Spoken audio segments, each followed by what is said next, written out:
Et croyez-moi, derrière le technologique, il y a le mystique. Il y a un agenda maléfique de l'ennemi derrière. Regardez Netflix, regardez les films aujourd'hui. Ce que Dieu a dit à Daniel est en train d'arriver. Il y a des choses qui ont été gardées secrètes. Et Dieu a décidé de nous permettre de connaître un peu plus que ce qu'on connaissait. Si certains l'appellent prince des ténèbres, ça veut dire qu'il règne là où il y a de l'ignorance. Mon peuple périt parce qu'il lui manque de la connaissance, parce qu'il est dans l'ignorance. La spiritualité christique vient vous donner la lumière sur à quoi ressemble réellement le monde spirituel.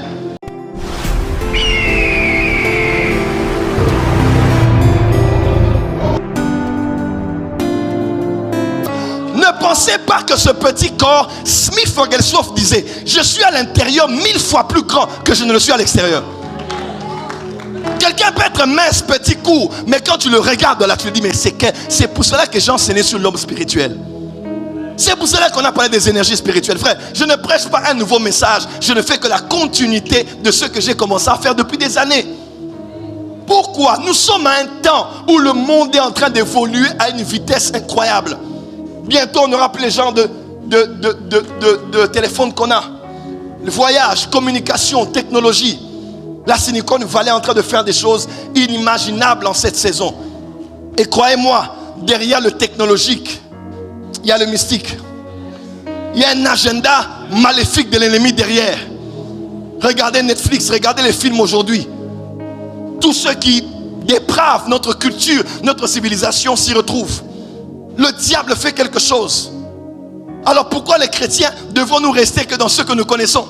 On n'arrive pas, écoutez-moi, j'ai un message que je prépare. À quoi ressemblera le monde dans 10 ans? Frère, dans 10 ans, on n'aura pas... Vous savez, autrefois, la technologie avançait certainement entre 20 à 30 ans. Les années après, c'était entre 10 à 15 ans. Entre 7 à 5 ans. Maintenant, là, pratiquement, chaque semaine, il y a une évolution. Regardez, le monde évolue. Et Dieu ne peut pas nous laisser en arrière. Sa parole a tout ce qu'il faut. Mais le problème, c'est que à l'époque où nous sommes maintenant là, ce que Dieu a dit à Daniel est en train d'arriver. Il y a des choses qui ont été gardées secrètes. Et Dieu a décidé de nous permettre de connaître un peu plus que ce qu'on connaissait. Dis à ton voisin, j'ai besoin de lumière. Et ce n'est pas étonnant que ceux avec qui nous sommes ne comprennent pas et aient l'impression que ce mouvement est une menace. Ce n'est pas une menace du tout. Ce n'est venu que pour donner de nouveaux outils, de nouvelles armes, rafraîchir les armes que nous avons. Parce que le combat dans lequel nous sommes est un combat terrible. Et n'oubliez pas, notre cible n'est pas un pasteur, notre cible n'est pas une doctrine, notre cible c'est le diable. C'est lui le seul ennemi que nous avons. Ton frère n'est pas ton ennemi, une église sœur n'est pas ton ennemi, notre ennemi c'est le diable. Et nous ne prêchons pas nous-mêmes, nous prêchons Jésus-Christ, celui pour qui toute chose a été créée. L'histoire nous raconte plusieurs événements qui se sont passés dans le monde et qui ont déclenché de grands changements dans notre civilisation. Parmi lesquels, au XVIIIe siècle, ce qu'on reconnaît au niveau de l'Europe, de la France en particulier, comme étant le siècle des Lumières. Quand vous lisez l'histoire, vous étudierez probablement le siècle des Lumières au XVIIIe siècle au niveau de la France.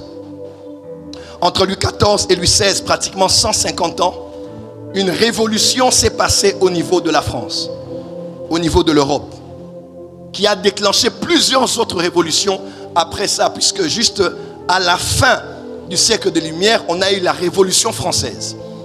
Et les révolutions ont commencé parce que des hommes ont commencé à réfléchir.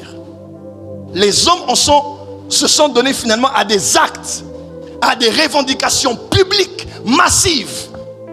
Pas parce qu'ils le voulaient seulement, mais parce qu'il y a eu une élite d'hommes, autrefois des philosophes, aujourd'hui qu'on appellera des intellectuels, qui ont réfléchi sur un nouvel ordre de société. Ont réfléchi sur ce à quoi devrait ressembler la société. Puisque à l'époque, je vais d'abord définir le siècle de lumière et nommer siècle de lumière, car à cette époque, les philosophes ont voulu éclairer l'esprit des gens et délivrer des ténèbres de l'ignorance. Et ils combattaient ce qu'on appelle l'obscurantisme. Des philosophes se sont mis ensemble, chacun de son côté. Certains s'étaient même retrouvés Mais ils avaient pris la décision, durant ce siècle-là, de libérer des gens de ce qu'on appelle l'obscurantisme, des ténèbres de l'ignorance. Les gens étaient là dans la société, ils subissaient des lois, ils subissaient un mode de vie, ils subissaient une manière de vivre la société, de dealer avec l'État, avec leurs biens, avec les taxes et les impôts, avec la vie, l'homme et la femme, la famille et tout ça. Alors des hommes se sont dit, on va se poser les questions. Et c'est d'où vient la philosophie. C'est se poser les questions existentielles sur la vie. Et des hommes se sont mis à se poser des questions. Pourquoi? Parce qu'à l'époque, il y avait 3 ou 4 grandes entités. Il y avait le roi, bien sûr, qui était sacré par l'Église. Il avait office l'office tant politique que religieux. Il avait une autorité sur la vie, sur tous les citoyens et sur leur territoire. Il y avait le clergé, qui était un peu comme les représentants de Dieu aussi, ceux qui priaient, ceux qui étaient comme les lieutenants de Dieu. Il y avait la noblesse, qui eux avaient des épées, eux dirigeaient et gouvernaient leur domaine, et il y avait le peuple. Ces parties que j'ai citées, avant le peuple étaient des privilégiés, qui avaient des privilèges. Ils ne payaient même pas leurs impôts, leurs taxes. Mais tout le reste du peuple devait payer les impôts, les taxes.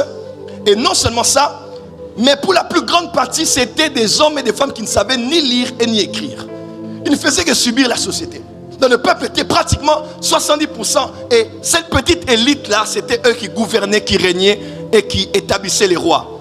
Et même le roi lui-même, il faisait office, il avait en lui tous les 3 pouvoirs.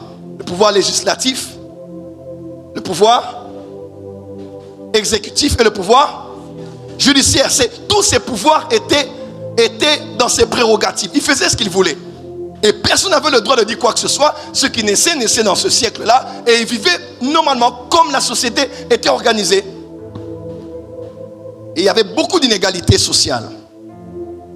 C'était très difficile, mais très peu de gens avaient le temps de réfléchir exactement sur ce qu'on devait faire pour sortir de ce mode de vie, de ce mode de société. Alors, des philosophes ont émergé. Les philosophes de la lumière, ils ont émergé. Des hommes et des femmes qui avaient, pour la plupart, étaient des intellectuels, des scientifiques, des mathématiciens, des historiens. Tous ces hommes se sont levés. Ils ont dit, non, on doit réfléchir sur comment on peut réformer les choses. Dis avec moi, l'heure de la réforme est arrivée. Par exemple, il y avait un homme qui s'appelait Diderot. C'est un philosophe que nous connaissons, pour certains. C'est le fondateur de l'encyclopédie. Il s'est dit non, il faut qu'on voie comment vulgariser les savoirs. La connaissance ne doit pas être réduite qu'à une catégorie de personnes, des privilégiés. Alors il a fondé l'encyclopédie que nous connaissons. Une partie avait des images, une autre uniquement des écrits. Et qu'est-ce qu'il a fait? Il a réuni comme ça la plupart des savoirs, des sciences, des connaissances. Il les a mis ensemble pour permettre à ce que dans des salons, dans des regroupements, on puisse voir comment vulgariser cela. Et 7000 exemplaires ont été relâchés sur le marché, qui a eu un grand succès. Et jusqu'à aujourd'hui, nous utilisons les encyclopédies. Parce que quelqu'un a décidé que le savoir ne doit pas être réservé qu'à une catégorie de personnes. Il faut qu'on accorde à tous l'opportunité de pouvoir lire. Pourtant, c'était difficile parce que pour la plupart, ils ne savaient pas lire. Ils n'étaient pas des intellectuels.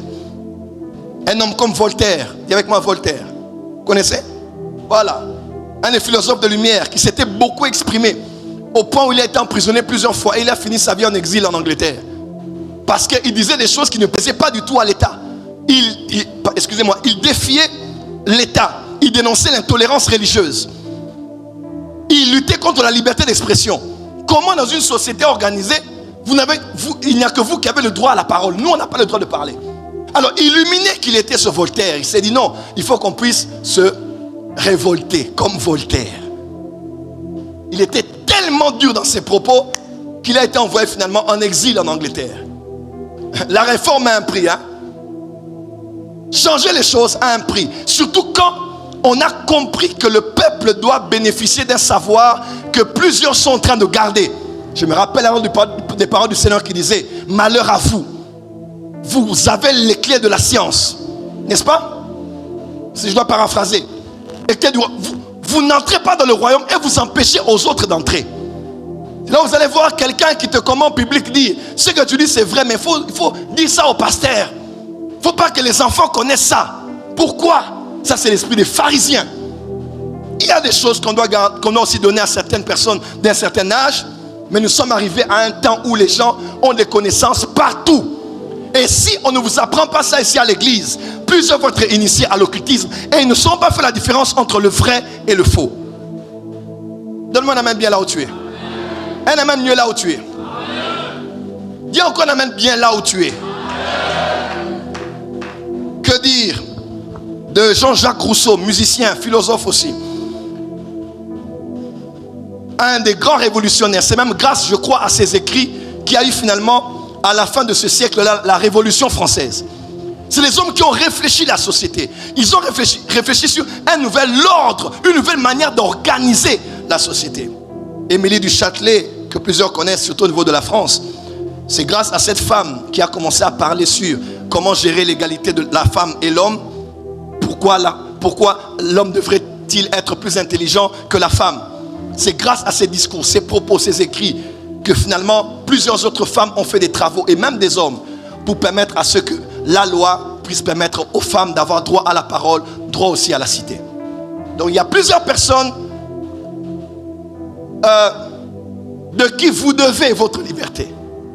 Mais des personnes qui à leur époque là, on ne les comprenait pas. Mais des personnes qui étaient comme des prophètes. Ce n'étaient pas forcément des chrétiens ou des chrétiennes. À cette époque-là, c'est l'église qui gouvernait, c'est l'État qui gouvernait.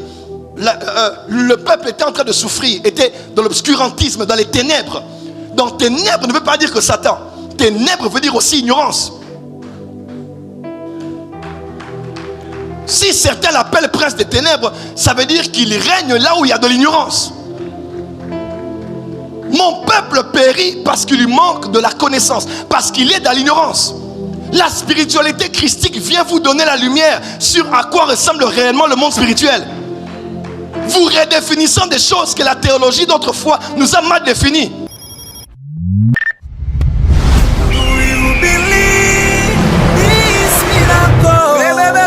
Supernatural dunamis power. Rakoto.